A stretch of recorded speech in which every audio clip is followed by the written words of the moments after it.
The given fact was that you create awareness for trees. So the media or the result that was pretty much up to the artist or the designer. It could have been a product, it could be installation, a photo series. For us, we wanted to show the visual quality of a tree, translating that into an association or illusion of a tree. For us, it was very important to show the dynamic of the organism. So that's why we came up with the temporary trees. And in the beginning, we were pretty much thinking about more of an installation setting of the trees. During the process, we did some collages and some sketches. We found out that having the title of temporary tree, the liveliness that would not be covered by an installation. So we thought like, hey, how temporary is it actually if you have to build a whole installation?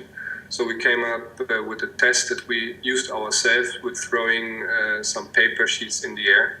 We thought like, hey, that's it. That looked like immediately very promising, and you could feel like the human arms, they became like branch structure whenever we were layering more and more photos to it. So that came like a pretty good solution during the process. So then we just had to decide what kind of materials to use to cover the different topologies of the trees.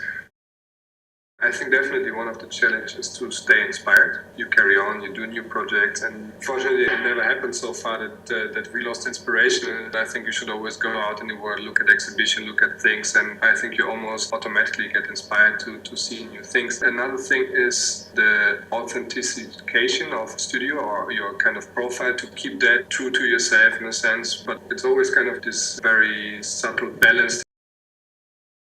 I think the most important is that you feel happy on the place you are, and I have the feeling in Eindhoven at the moment there's a very good group of young and talented people that are really working together. So there's really a unity and you feel a collective thinking. And I think it's also important that you also inspire each other. So I think that's a very important thing, that you feel comfortable and good on where you are working or where you're at.